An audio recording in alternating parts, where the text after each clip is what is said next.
Hello, welcome back. ഇന്ന് Kerala PSC 2024 ചോദിച്ച PYQസും അതിന്റെ റിലേറ്റഡ് ഫാക്ട്സുമാണ് നമ്മൾ കാണുന്നത്. അപ്പോൾ കുറച്ച് മാസങ്ങളിൽ ചോദിച്ചതാണ്. അപ്പോൾ കുറച്ചൊരു 25-30ഓളം ക്വസ്റ്റ്യൻസ് ഉണ്ട്, അതിന്റെ റിലേറ്റഡ് ഫാക്ട്സുമാണ്.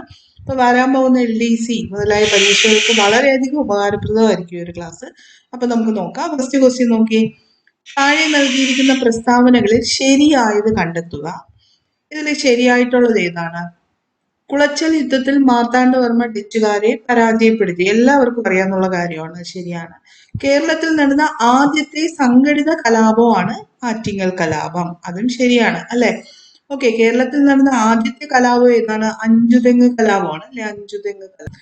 എന്നാൽ കേരളത്തിൽ നടന്ന ആദ്യത്തെ സംഘടിത കലാപം ഏതാണെന്ന് ചോദിച്ചു കഴിഞ്ഞാൽ ഏത് പറയും? ആറ്റിങ്ങൽ കലാപമാണെന്ന് പറയും. അടുത്ത് 1792 ശ്രീരംഗപട്ടണം സന്ധി പ്രകാരം മലബാർ ബ്രിട്ടീഷുകാർക്ക് ലഭിച്ചു എന്നുള്ളതാണ് ഇവിടെ ശരിയാണ്. 3 സ്റ്റേറ്റ്മെന്റും ശരിയാണ്. അപ്പൊ നമ്മുടെ ആൻസർ ഓപ്ഷൻ ബി ആണ്. 1, 2, 3 ശരി എന്നുള്ളത്. അടുത്ത ചോദ്യം നോക്കാം. ശരിയായത് തിരഞ്ഞെടുക്കുക. ഇതിൽ ഏതാണ് ശരിയായിട്ടുള്ളത്? ഇതിൽ ഗുരുവായൂർ സത്യാഗ്രഹം 1931 ശരിയാണ്. ക്ഷേത്രപ്രവേശന വിളംബരം 1936 ശരിയാണ്. മലബാർ ജില്ലാ കോൺഗ്രസിന്റെ പ്രഥമ സമ്മേളനം 1916 ശരിയാണ്. BCD ശരിയാണ്. ഓപ്ഷൻ സി ആണ് ആൻസർ. അപ്പൊ നമുക്ക് ഇതിനൊരു എന്തായാലും എപ്പോഴും ക്വസ്റ്റ്യൻസ് ചോദിക്കുന്നതാണ്. ഒരു ക്രോണോളജിക്കൽ ഓർഡറിൽ നമുക്ക് ഈ കാര്യം പഠിക്കാം. ഇവിടെ നോക്കി, മലബാർ ജില്ലാ കോൺഗ്രസ് സമ്മേളനം നടന്നത് 1916 ഓക്കെ, 16 അപ്പോൾ ഒരു 8 വർഷങ്ങളും കൂടെ കഴിയുമ്പോൾ +8 വർഷങ്ങളും കൂടെ കഴിയുമ്പോഴാണ് വൈക്കം സത്യാഗ്രഹം നടന്നത്. അത് കഴിഞ്ഞ് ഒന്ന് കുറയുന്നു. ഒരു 7 വർഷം കൂടെ കഴിഞ്ഞപ്പോൾ എന്ത് സംഭവിച്ചു? ഗുരുവായൂർ സത്യാഗ്രഹം നടക്കുക. പിന്നെ ഒരു 5 വർഷങ്ങളും കൂടെ കഴിഞ്ഞപ്പോൾ എന്ത് ചെയ്തു? ക്ഷേത്രപ്രവേശന വിളംബരം നടന്നു. അങ്ങനെ ഓർമ്മിച്ചു വെച്ചാലും, ഈ ഒരു ഓർഡറിൽ ഓർമ്മിച്ചു വെച്ചാലും മതി. അപ്പൊ മലബാർ ജില്ലാ കോൺഗ്രസ് നടന്നത് 1916 ഈ ഒരു വർഷം ഓർമ്മിച്ചു വെച്ച് 8 വർഷങ്ങളും കൂടെ കഴിഞ്ഞതിന് ശേഷം 1924 വൈക്കം സത്യാഗ്രഹം നടന്നു. 7 വർഷങ്ങളും കൂടെ കഴിഞ്ഞതിന് ശേഷം ഗുരുവായൂർ സത്യാഗ്രഹം നടന്നു 1931.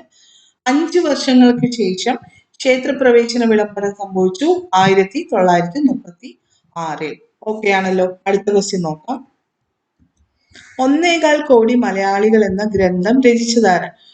ഒരുപാട് തവണ ചോദിച്ചിട്ടുള്ളതാണ്. ഇത്രയും ചോദിക്കാൻ അത്രയ്ക്ക് ഇമ്പോർട്ടന്റ് ആണ്. അപ്പോൾ നമുക്കൊക്കെ അറിയാം, ഇത് EMS നമ്പൂതിരിപ്പാടാണ് 1.25 കോടി മലയാളികൾ എന്ന കൃതി രചിച്ചത്.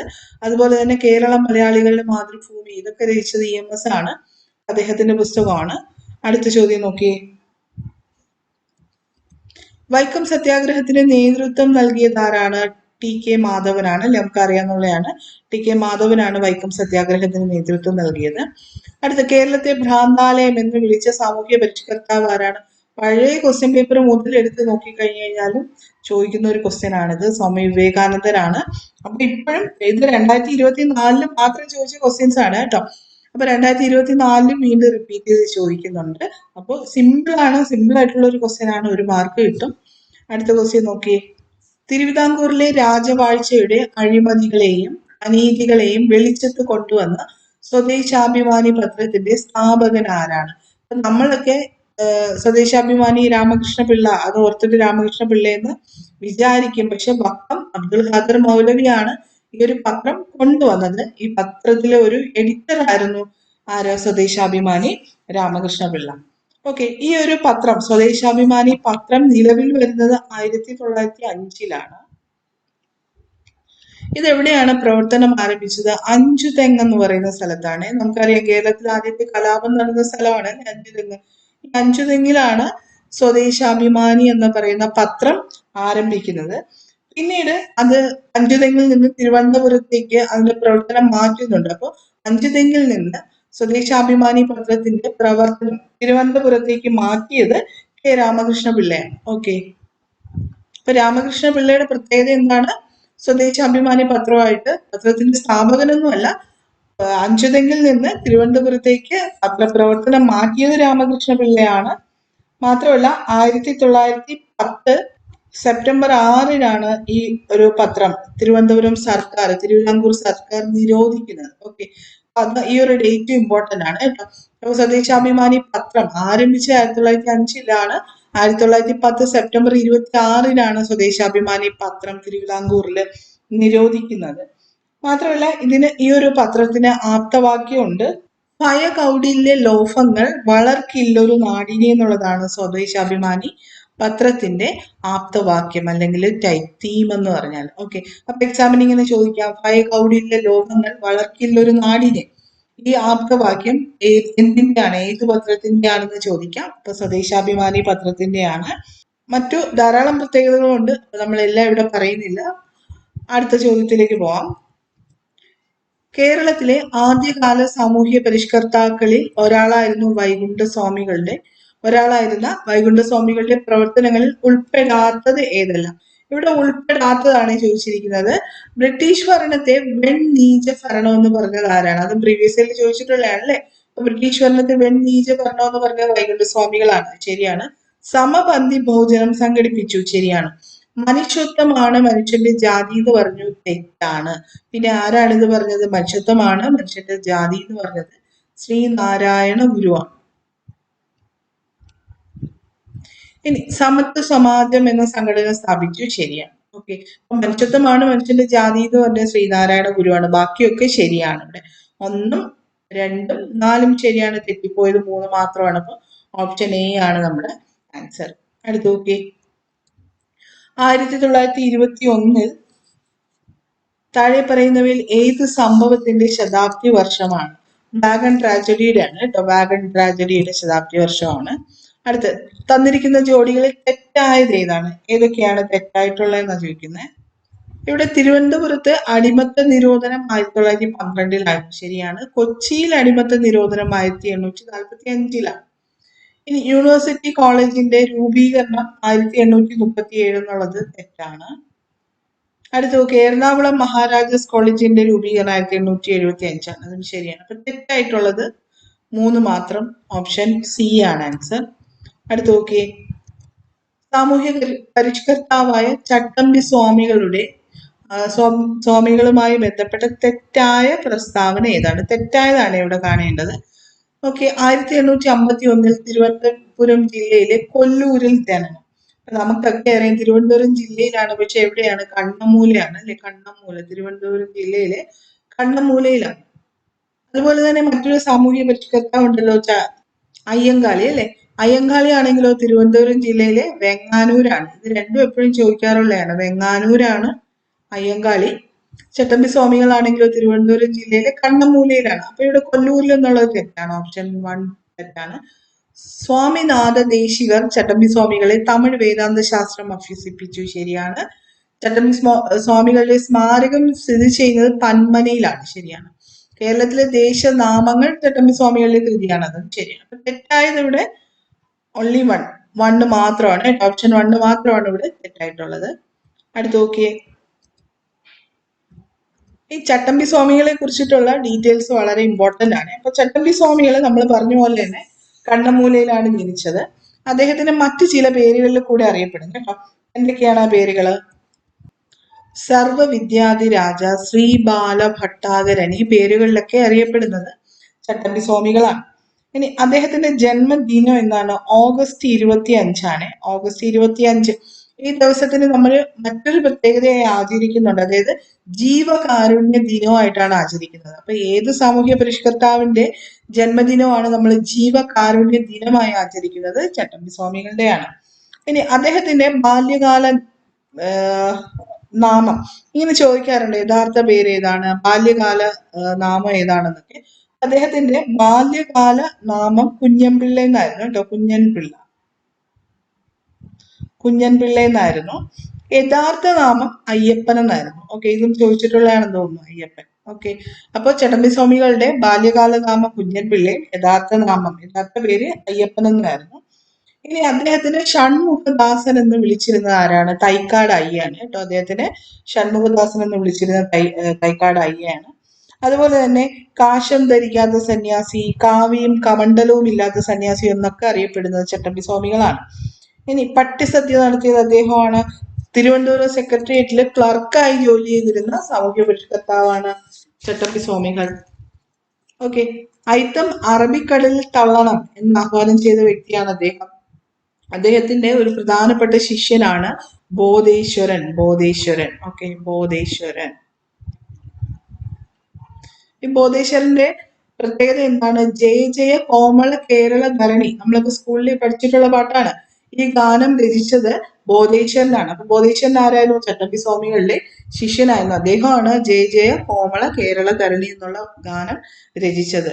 ഇനി ചട്ടമ്പി സ്വാമികൾക്ക് ജ്ഞാനോദയം ലഭിച്ച സ്ഥലം, അതും ഇമ്പോർട്ടന്റ് ആണ്. എവിടെയാണ്? വടിവീശ്വരത്താണ് കേട്ടോ, വടിവീശ്വരം. ഓക്കെ. നമ്മൾ ഈ പറഞ്ഞ ഫാക്ടുകളൊക്കെ ഇമ്പോർട്ടന്റ് ആണ്, പ്രീവിയസ് ഇയറിൽ ചോദിച്ചതും കൂടിയാണ് ഇതെല്ലാം. അപ്പോൾ അടുത്ത ചോദ്യം നോക്കാം.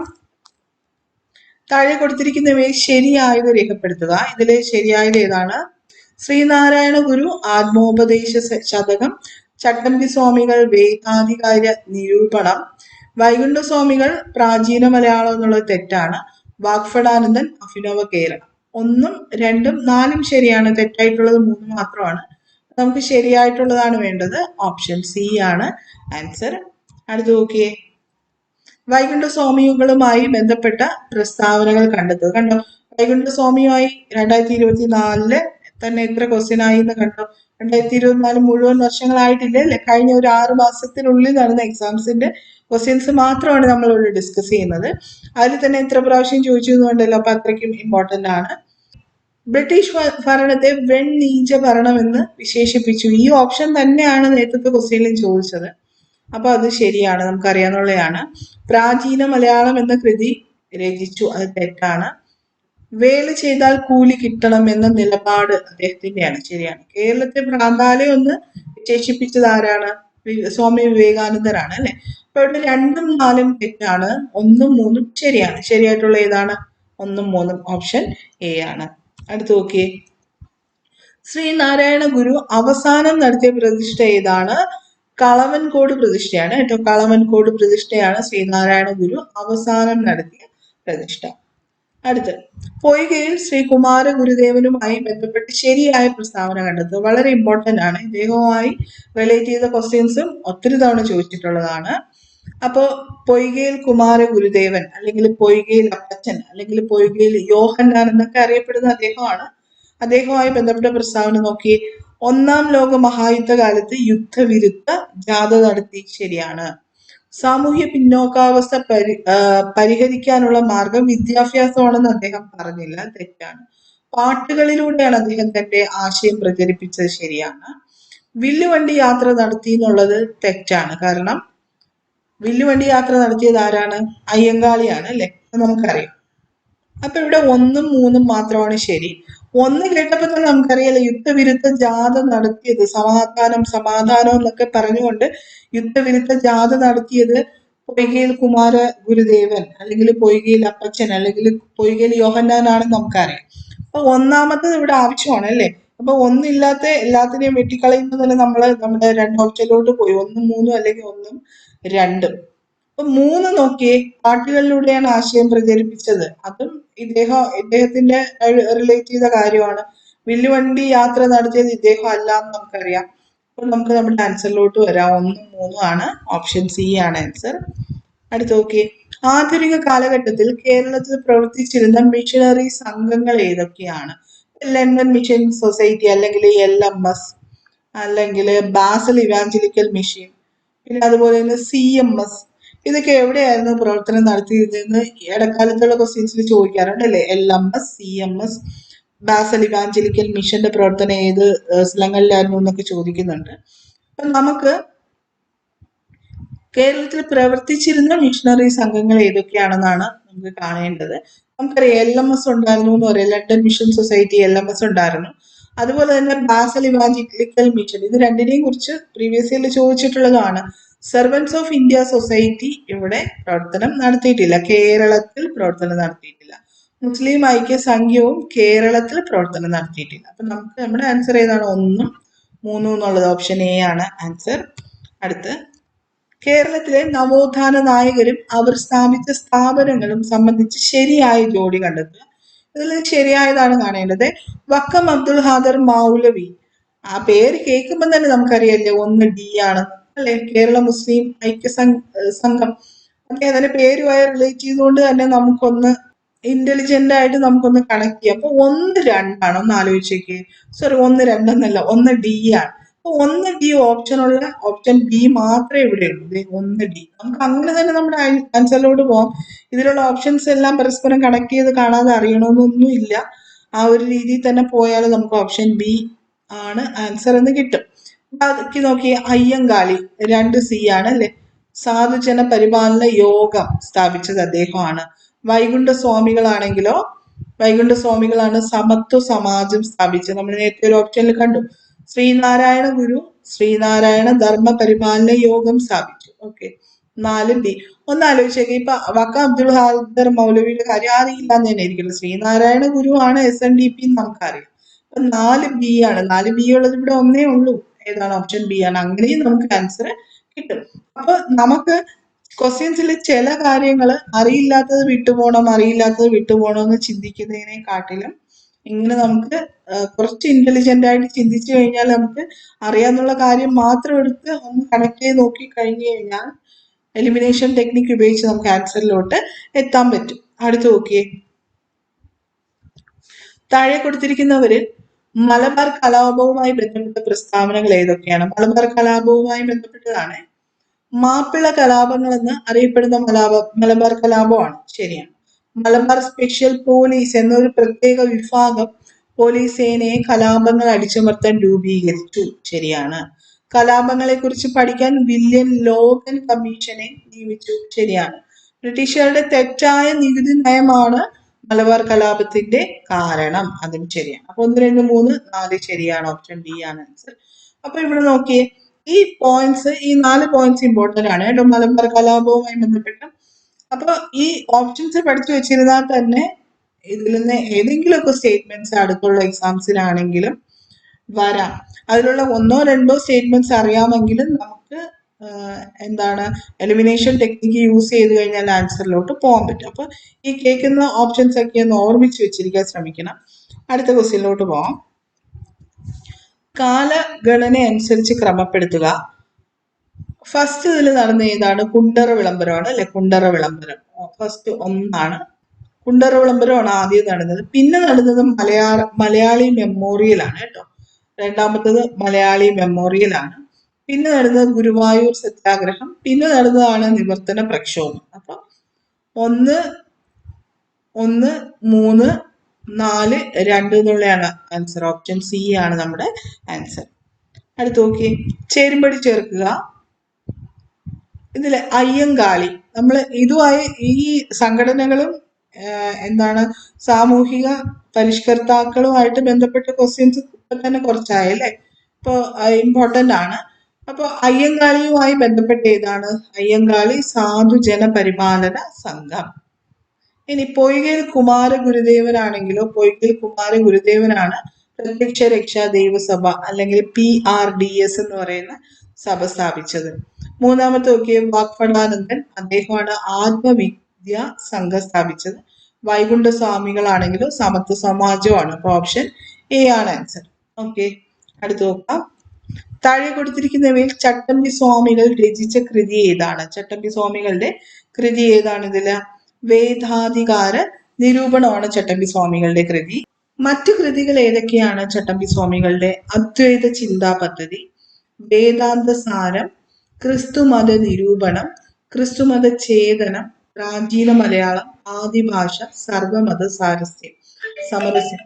ഇതിലുള്ള മിക്കവാറും ഏതെങ്കിലുമൊക്കെ കൃതികൾ തന്നിട്ട് ഇതില് ആരുടേതാണ് എന്ന് ചോദിക്കാറുണ്ട് അല്ലെ. ചട്ടമ്പി സ്വാമികളുടെ അല്ലാത്തത് ഏതാണ്, അല്ലെങ്കിൽ ചേരുംപടി ചേർക്കാം, മാച്ച് ദ ഫോളോയിങ് ഒക്കെ ചോദിക്കാറുണ്ട്. അപ്പൊ ഇത്രയും കൃതികൾ ഉറപ്പായും പഠിച്ചു വെച്ചിരിക്കണം. ഇനി നോക്കിയേ, ശ്രീനാരായണ ഗുരുവിന്റെ കൃതികൾ ഏതൊക്കെയാണ് പ്രധാനപ്പെട്ടത്? ദർശനമാല, ജാതി മീമാംസ, വേദാന്ത സൂത്രം, ആത്മോപദേശ ശതകം, ശിവശതകം, ദൈവശതകം. അപ്പൊ ഈ ശതകം എന്നൊക്കെ വരുന്നത് ശ്രീനാരായണ ഗുരുവിന്റെ ആണെന്ന് ഓർത്തിരിക്കണേ. ആത്മോപദേശ ശതകം, ശിവശതകം, ദൈവശതകം. പിന്നെ ഏതൊക്കെയാണ്? ഇതൊക്കെ ഇമ്പോർട്ടന്റ് ആണ്, എപ്പോഴും ചോദിക്കുന്നതാണ്. ഇത്രയും കൃതികൾ ഓർത്തു വെച്ചിരിക്കണം. അതുപോലെ തന്നെ ജാതി ലക്ഷണം, ചിദംബരാഷ്ടകം, വിനായകാഷ്ടകം, ജാതി നിർണയം, പിന്നെ ഇന്ദ്രിയ വൈരാഗ്യം, അനുകമ്പ ശതകം, നിർവൃതി പഞ്ചകം, ഇതെല്ലാം ശ്രീനാരായണ ഗുരുവിന്റെ കൃതികളാണ്. ഈ രണ്ടുപേരുടെ ചട്ടമ്പി സ്വാമികളുടെയും ശ്രീനാരായണ ഗുരുവിന്റെയും കൃതികളൊക്കെ ഇമ്പോർട്ടന്റ് ആണ്, ഓർത്തു വെച്ചേക്കണം. അടുത്ത ചോദ്യം നോക്കാം. വൈക്കം സത്യാഗ്രഹവുമായി ബന്ധപ്പെട്ട പ്രസ്താവനകളിൽ ശരിയായത് ഇതിൽ ഏതൊക്കെയാണ്? ശരിയായതാണ് നമുക്ക് കാണേണ്ടത്.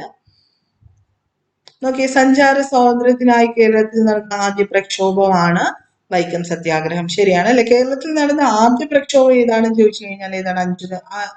അഞ്ചുതെങ്ങ് കലാപമാണ് അല്ലെ? കേരളത്തിൽ നടന്ന ആദ്യത്തെ സംഘടിത കലാപമാണ് ആറ്റിങ്ങൽ കലാപം. സഞ്ചാര സ്വാതന്ത്ര്യത്തിനായി കേരളത്തിൽ നടന്ന ആദ്യ പ്രക്ഷോഭം ഏതാണ്? വൈക്കം സത്യാഗ്രഹമാണ്. അടുത്ത ടി കെ മാധവനാണ് നേതൃത്വം നൽകിയത്. ഓക്കെ, ശരിയാണ്. A K Gopalan volunteer captain ആയിരുന്നു. തെറ്റാണ്. മന്നത്ത് പത്മനാഭൻ ഈ വൈക്കം സത്യാഗ്രഹവുമായി ബന്ധപ്പെട്ടാണ് സവർണ ജാഥ നയിച്ചത്. ശരിയാണ് അല്ലെ? 1, 2, 3, 1, 2, 4 ശരിയാണ്. ഓപ്ഷൻ ബി ആണ് ആൻസർ. അടുത്ത് നോക്കി, താഴെ കൊടുത്തിരിക്കുന്ന സംഭവങ്ങളുടെ ശരിയായ കാലഗണനാക്രമം ഏതാണ്? കാലഗണന അനുസരിച്ചാണ് ഇത് ഓർഡർ ചെയ്യേണ്ടത്. അപ്പൊ ഈ കാലഗണന അനുസരിച്ച് ഉള്ളത് പിന്നെ മാച്ച് ദ ഫോളോയിങ് അല്ലെ, ചേരുംപടി ചേർക്കുക, പിന്നെ സ്റ്റേറ്റ്മെന്റ് ക്വസ്റ്റ്യൻ. അപ്പൊ ക്വസ്റ്റ്യൻസ് ഒക്കെ ഇപ്പോൾ ഈ ഒരു രീതിയിലോട്ടാണ് കൂടുതലും. അപ്പൊ കാലഗണന അനുസരിച്ച് നമുക്ക് ക്ലിയർ ചെയ്യണമെങ്കിൽ എന്ത് ചെയ്യണം? നമ്മൾ അതിന്റെ വർഷം പഠിച്ചിരിക്കണം. ഓക്കെ, അതുമായി ബന്ധപ്പെട്ട് ഇപ്പൊ കൃതികളൊക്കെ ആണെങ്കിലും നമുക്ക് മാച്ച് ദ ഫോളോയിങ്ങിൽ വരണം. അപ്പൊ കൃതികളും ഒക്കെ നല്ലോണം പഠിച്ചിരിക്കണം. ഇവിടെ നോക്കിയേ, കുളച്ചൽ യുദ്ധം, കുണ്ടറ വിളംബരം, ആറ്റിങ്ങൽ കലാപം, ശ്രീരംഗപട്ടണം ഉടമ്പടി. ഇതിൽ ആദ്യം നടന്നത് ഇതാണ്, ആറ്റിങ്ങൽ കലാപമാണ് കേട്ടോ. ആറ്റിങ്ങൽ കലാപമാണ് ആദ്യം നടന്നത്. പിന്നെ നടന്നത് കുളച്ചൽ യുദ്ധമാണ്, പിന്നെ ശ്രീരംഗപട്ടണ ഉടമ്പടിയാണ്, ശേഷമാണ് കുണ്ടറ വിളംബരം നടന്നത്. ഓക്കെ, അപ്പോ 3, 1, 4, 2 എന്നുള്ളതാണ് ആൻസർ. ഓപ്ഷൻ ബി ആണ് ആൻസർ ആയി വരുന്നത്. അടുത്ത് നോക്കാം. 1947 ഐക്യ കേരള കൺവെൻഷൻ നടന്നത് എവിടെയാണ്? ഐക്യ കേരള കൺവെൻഷൻ നടന്നത് തൃശ്ശൂരിലാണ്. അടുത്ത് നോക്കി, സമത്വ സമാജം എന്ന സംഘടന സ്ഥാപിച്ച സാമൂഹ്യ പരിഷ്കർത്താവ് ആരാണ്? സമത്വ സമാജം നമ്മൾ നേരത്തെ പറഞ്ഞു അല്ലെ, വൈകുണ്ഠ സ്വാമികളാണ് സമത്വ സമാജം ആരംഭിച്ചത്. ബ്രിട്ടീഷ് ആധിപത്യത്തിനെതിരായി കേരളത്തിൽ നടന്ന ആദ്യത്തെ സംഘടിത കലാപം, നമ്മളിപ്പോ പറഞ്ഞതേ ഉള്ളൂ ഇതാണ് ആദ്യത്തെ കലാപം. ആദ്യത്തെ കലാപം അഞ്ചുതെങ്ങ് കലാപമാണ് അല്ലെ? ആദ്യത്തെ സംഘടിത കലാപം ഏതാണ്? ആറ്റിങ്ങൽ കലാപമാണ്. അടുത്ത് നോക്കി, 1.25 കോടി മലയാളികൾ എന്ന കൃതിയുടെ കർത്താവായ കേരള മുഖ്യമന്ത്രി. കണ്ടോ, നേരത്തെയും ചോദിച്ചു.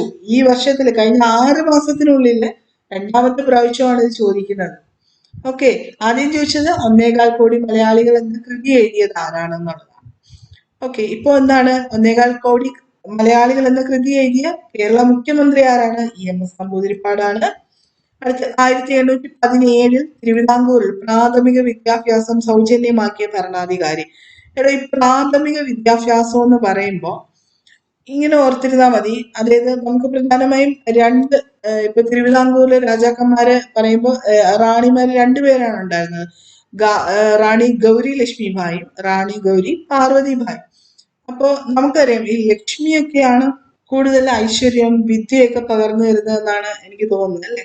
പക്ഷെ ആ ലക്ഷ്മിബായി കൊടുത്തില്ല, പകരം ആര് കൊടുത്തു? പാർവതിഭായി കൊടുത്തു എന്ന് ചിന്തിച്ചാൽ മതി. അപ്പൊ റാണി ഗൗരി പാർവതിഭായി ആണ് പ്രാഥമിക വിദ്യാഭ്യാസം സൗജന്യമാണ് എന്ന് പ്രഖ്യാപിച്ച ഭരണാധികാരി. അടുത്ത് നോക്കിയേ, പോർച്ചുഗീസുകാർ കേരളത്തിന് ധാരാളം സംഭാവനകൾ നൽകി. താഴെ പറയുന്നവയിൽ പോർച്ചുഗീസുകാരുടെ സംഭാവന അല്ലാത്തത് ഏതാണ്? നോക്കാം, പോർച്ചുഗീസുകാരുടെ കാര്യമാണ്. അവർ കുരുമുളകിന്റെയും ഇഞ്ചിയുടെയും ശാസ്ത്രീയ കൃഷി പ്രോത്സാഹിപ്പിച്ചു. ശരിയാണ്. കൊച്ചി, അങ്കമാലി, വൈപ്പിൻ കോട്ട എന്നിവിടങ്ങളിൽ ദൈവശാസ്ത്ര സെമിനാരികളും കോളേജുകളും സ്ഥാപിച്ചു. ശരിയാണ്. കൊച്ചിയിൽ ബോൾഗാട്ടി കൊട്ടാരം പണിതു. തെറ്റാണ് അല്ലെ? ഡച്ചുകാരാണ് ബോൾഗാട്ടി പാലസ് നിർമ്മിച്ചത്. അപ്പൊ തെറ്റാണ്.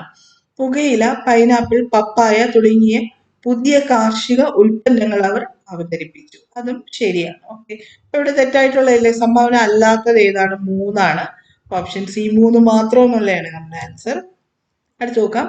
തിരുവിതാംകൂറിലെ റാണി സേതു ലക്ഷ്മിബായിയുടെ ചില ഭരണ പരിഷ്കാരങ്ങൾ ചുവടെ വിവരിക്കുന്നു.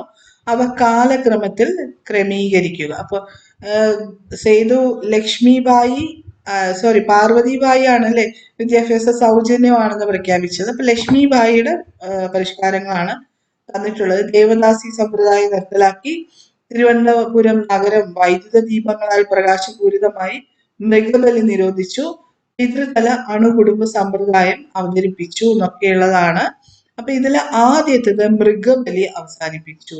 ആദ്യം ചെയ്തത് മൃഗബലി അവസാനിപ്പിച്ചു. രണ്ടാമത്തേത് ദേവദാസി സമ്പ്രദായം നിർത്തലാക്കി. മൂന്നാമത്തേത് പിതൃതല അണുകുടുംബ സമ്പ്രദായം അവതരിപ്പിച്ചു എന്നുള്ളതാണ് നാലാമത്തേത് തിരുവനന്തപുരം നഗരം വൈദ്യുത ദീപങ്ങളാൽ പ്രകാശപൂരിതമായി. ഓക്കെ, ഇവിടെ ഒന്ന് ആലോചിച്ച് നോക്കിയേ. ഒരു കോമൺ സെൻസ് വെച്ച് ചിന്തിക്കേണ്ട കാര്യമാണ് ഞാൻ പറയുന്നത്. നമുക്കൊന്ന് കണക്ട് ചെയ്യാൻ വേണ്ടി ഇതിലുള്ള പോയിന്റ്സ് അറിയില്ലെങ്കിൽ കോമൺ സെൻസ് വെച്ച് ചിന്തിച്ചു നോക്കിയേ. ഇപ്പൊ തിരുവിതാംകൂറിൽ ധാരാളം പലതരത്തിലുള്ള പ്രോബ്ലംസ് ഉണ്ടാവും അല്ലെ, സാമൂഹിക പ്രശ്നങ്ങൾ ഉണ്ടാവും. അതിൽ ഏറ്റവും ആദ്യം തന്നെ മാറ്റപ്പെടേണ്ട സാമൂഹിക പ്രശ്നമാണ് ഈ മൃഗബലിയൊക്കെ നിരോധിക്കുക എന്നുള്ളത് അല്ലെ. മൃഗബലി ഓക്കെ, ഈ തന്നിട്ടുള്ള പ്രോബ്ലംസിൽ ഏറ്റവും പ്രശ്നമുള്ള ഒരു കാര്യമാണ് അല്ലെ, പെട്ടെന്ന് തന്നെ നിരോധിക്കേണ്ടതാണ് ഇത്. ഈ ഒരു ടെക്നിക്ക് എന്താ പറയാ, നമുക്ക് എലിമിനേഷൻ ടെക്നിക്കിൽ യൂസ് ചെയ്യാൻ വേണ്ടിയിട്ടാണ് പറയുന്നത്.